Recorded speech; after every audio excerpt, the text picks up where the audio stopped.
2021년 3월 19일 오늘 연동할 말씀은 누가복음 11장입니다. 자신의 목소리로 함께 읽어보겠습니다.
먼저 누가복음 11장 전체 구조를 살펴보면 1절에서 13절까지는 기도의 모범인 주기도문 및 기도 응답의 확실성에 관한 다각적인 교훈이 기록되어 있고요.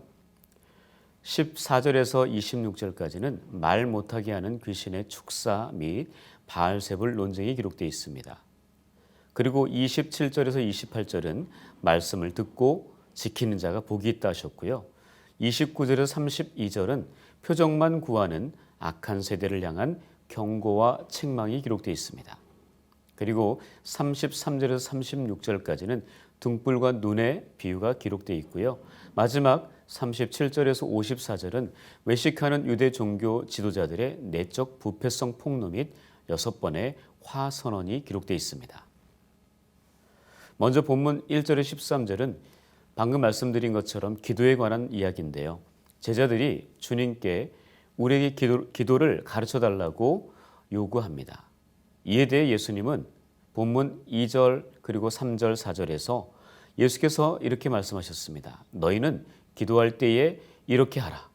아버지여 이름이 거룩히 여김을 받으시오며 나라가 임하시오며 우리에게 날마다 일용할 양식을 주시옵고 우리가 우리에게 죄 지은 모든 사람을 용서하오니 우리 죄도 사하여 주시옵고 우리를 시험에 들게 하지 마시옵소서.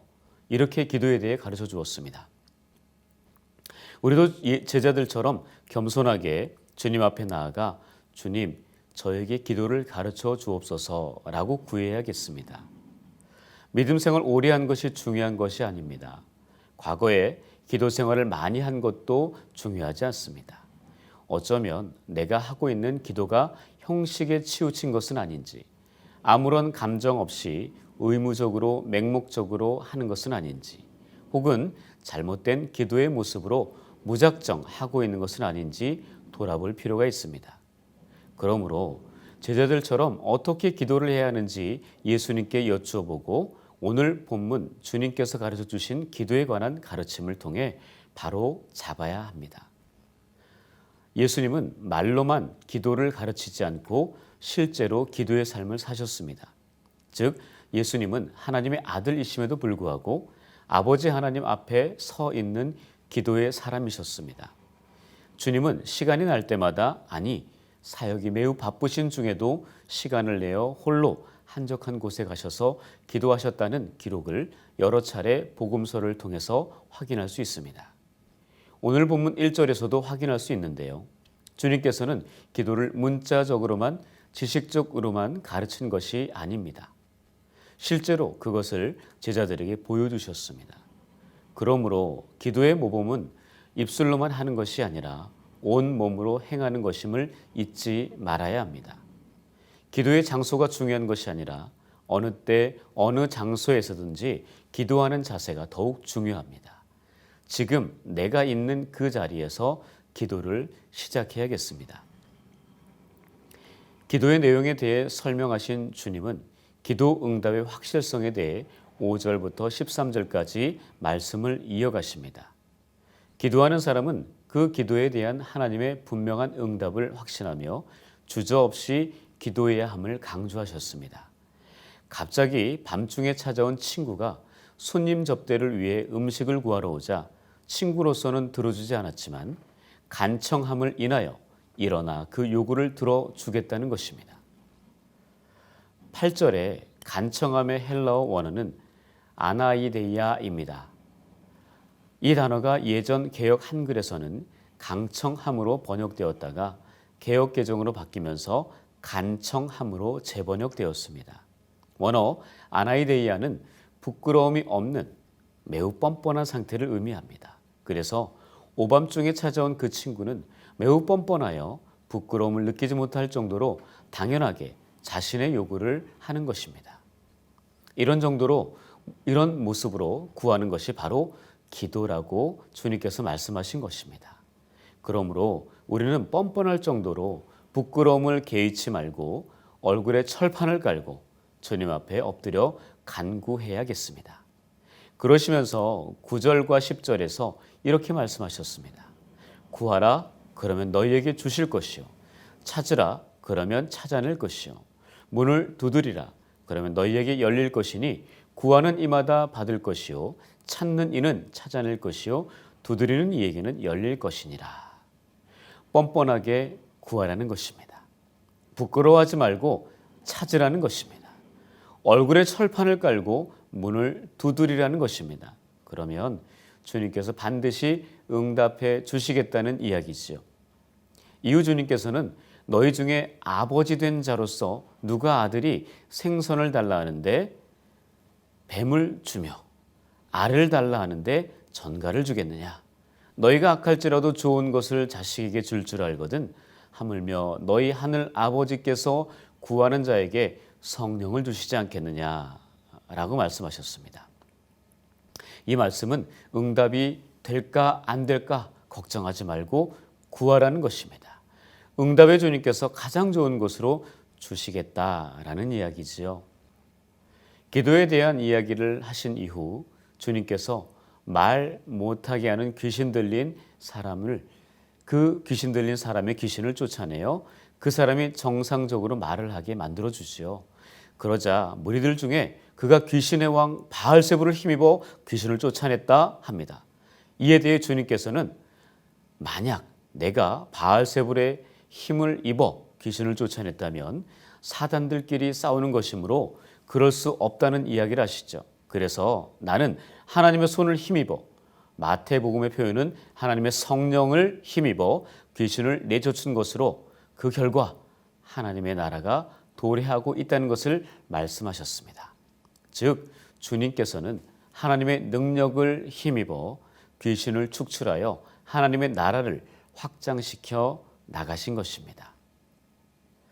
바알세불에 대한 논쟁 이후 무리 중에 한 여자가 당신을 뵌 태와 당신을 먹인 젖이 복이 있다고 외치자 주님께서는 오히려 하나님의 말씀을 듣고 지키는 자가 복이 있느니라 그렇게 그 말을 교정시켜 주셨습니다. 즉 참된 복의 조건은 육적인 것, 육적 혈통이나 인간관계에서 오는 것이 아니라 영적인 것, 하나님의 말씀을 듣고 그 말씀대로 행할 때 비로소 참된 복을 얻을 수 있다는 비결을 알려주신 것이죠. 예수의 어머니 마리아 또한 복을 받은 것은 예수를 낳고 길렀던 것에 있는 것이 아니라 하나님의 말씀에 순종하고 지켰기에 가능했던 것입니다. 이후 본문 29절에서 32절에서는 표적만 구하는 악한 세대를 향한 경고와 책망이 등장하는데 표적을 구하는 세대들에게 예수님은 요나의 표적밖에 없음을 말씀하십니다. 즉 요나의 표적이란 요나가 사흘 동안 물고기 뱃속에 있었다가 하나님의 은혜로 구출되어 니느웨에서 하나님의 복음 사역을 감당했던 사실을 이야기합니다. 그리고 요나의 회개 선포를 듣고 니느웨 사람들이 회개하고 돌이켰다는 그것이 니느웨 사람들에게는 표적이 되겠다라는 이야기입니다. 다시 말해 요나가 니느웨 사람들에게 표적이 된 것처럼 이 악한 세대들 바로 너희들에게 내가 요나와 같은 표적이 될 것이다 라고 선포하신 것입니다. 그러나 니느웨 사람들을 회개시킨 요나보다 더 큰 이가 바로 나다라고 말씀하셨습니다. 또한 구약의 지혜의 왕 다윗의 아들 솔로몬보다 더 큰 이가 바로 나임을 또한 선포하셨습니다. 그리고 등불과 눈의 비유에서 말씀하시는데 등불은 켜서 등경 위에 두는 것이지 은밀히 숨겨두는 속이나 말 아래에 두지 않는다고 하시며 눈은 몸의 등불이라 말씀하셨습니다. 즉 바리새인과 제사장과 율법 학자들 그리고 많은 무리들이 눈이 어두워 철저하게 가려워져 있어 진리 되신 예수님, 메시아, 하나님의 아들, 구원자 예수 그리스도를 알아보지 못하기에 바르게 볼 수 있는 밝은 등불과 같은 눈이 중요하다는 것을 비유로 말씀하셨습니다. 그러므로 믿음을 가진 우리들은 항상 자신의 마음의 등불이 잘 켜져 있는지 점검해 보아야 합니다. 더 나아가 우리는 이 세상 어두운 가운데 예수 그리스도의 구원의 그 빛을 밝게 비추는 하나님의 등불이 되어야 되겠습니다. 이후 마지막 부분에서 외식하는 유대 종교 지도자들, 특히 바리새인과 율법 교사들에게 6번의 화 선언을 하셨습니다. 39절에 이렇게 기록하고 있습니다. 너희 바리새인은 지금 잔과 대접의 겉은 깨끗이 하나 너희 속에는 탐욕과 악독이 가득하도다. 그래서 첫 번째 화를 이렇게 말씀하셨죠. 너희 바리새인이여 너희가 박하와 운향과 모든 채소의 11조는 들이되 공의와 하나님께 대한 사랑은 버리는도다. 그러나 이것도 행하고 저것도 버리지 말아야 할지니라. 그리고 두 번째는요. 너희 바리새인이여 너희가 회당의 높은 자리와 시장에서 문안받는 것을 기뻐하는도다. 그리고 세 번째 화는 너희여 너희는 평토장한 무덤 같아서 그 위를 밟는 사람이 알지 못하느니라. 이렇게 세 번까지 바리새인들에게 화를 선포하셨습니다. 주님께서 바리새인들에게 세 가지의 화를 선포하신 이유는 먼저 그들이 신앙의 내면보다 형식에 치우쳐 율법의 정신인 공의와 사랑을 저버렸고 또한 교만하여 다른 사람에게 군림하는 것을 기뻐했으며 다른 사람에게 겉과 속이 다른 가증한 위선을 행했기 때문입니다. 그리고 네 번째부터 여섯 번째까지는 율법 교사에게 하신 것으로 네 번째 화는 너희 율법 교사여 지기 어려운 짐을 사람에게 지우고 너희는 한 손가락도 이 짐에 대지 않는도다. 그리고 다섯 번째 화는 너희는 선지자들의 무덤을 만드는도다. 그들을 죽인 자도 너희 조상들이로다. 그리고 여섯 번째 화는 너희 율법 교사여 너희가 지식의 열쇠를 가져가서 너희도 들어가지 않고 또 들어가고자 하는 자도 막았느니라. 이렇게 주님께서 율법 교사에게 화를 선포하신 이유는 먼저 자기는 지지 않으면서 다른 사람에게는 율법의 짐을 지었고 또한 진리를 전파하는 자를 핍박하는 포악성이 있었으며 다른 사람이 구원받지 못하도록 막는 행위 때문이었습니다. 그러나 그들은 오히려 이 말을 듣지 않고 예수님을 넘어뜨리려는 악의에 찬 계략과 음모를 만들어갔습니다. 이런 6번의 화 선포는 바리새인과 율법 교사와 같은 삶을 살아가는 저와 여러분들에게 주님께서 경고하시는 메시지라는 사실을 결코 잊지 말아야겠습니다. 오늘 본문 누가복음 11장에 우리가 외워야 할 암송 구절이 두 부분이 있는데요. 이 구절들을 11장의 핵심 구절이라고 보시면 되겠습니다. 본문 2절, 3절, 4절 그리고 20절입니다. 먼저 2절, 3절, 4절의 말씀을 함께 읽어보겠습니다. 예수께서 이르시되 너희는 기도할 때에 이렇게 하라. 아버지여 이름이 거룩히 여김을 받으시오며 나라가 임하시오며 우리에게 날마다 일용할 양식을 주시옵고 우리가 우리에게 죄 지은 모든 사람을 용서하오니 우리 죄도 사하여 주시옵고 우리를 시험에 들게 하지 마시옵소서 하라.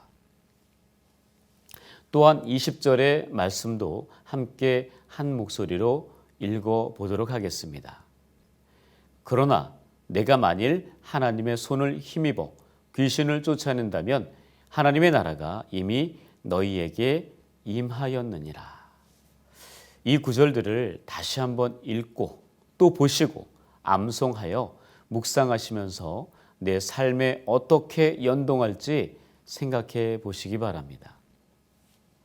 오늘이 2021년 사순절 27번째 날입니다. 이제 2021년의 사순절도 얼마 남지 않았습니다.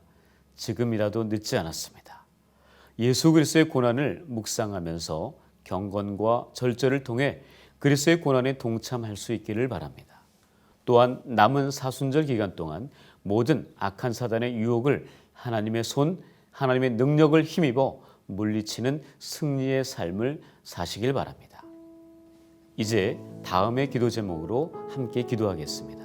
첫 번째는 날마다 주님께서 가르쳐 주신 기도를 기억하며 그렇게 기도하며 그 기도대로 살게 하옵소서. 두 번째는 하나님의 말씀을 듣고 내 삶의 현장에서 온전히 지켜내는 순종으로 복 있는 자가 되게 하옵소서. 세 번째는 바리새인과 율법 교사와 같은 탐욕과 악독, 위선과 포악성을 버리고 예수의 흔적을 새기는 거룩한 사순절이 되게 하소서. 이렇게 함께 기도하도록 하겠습니다.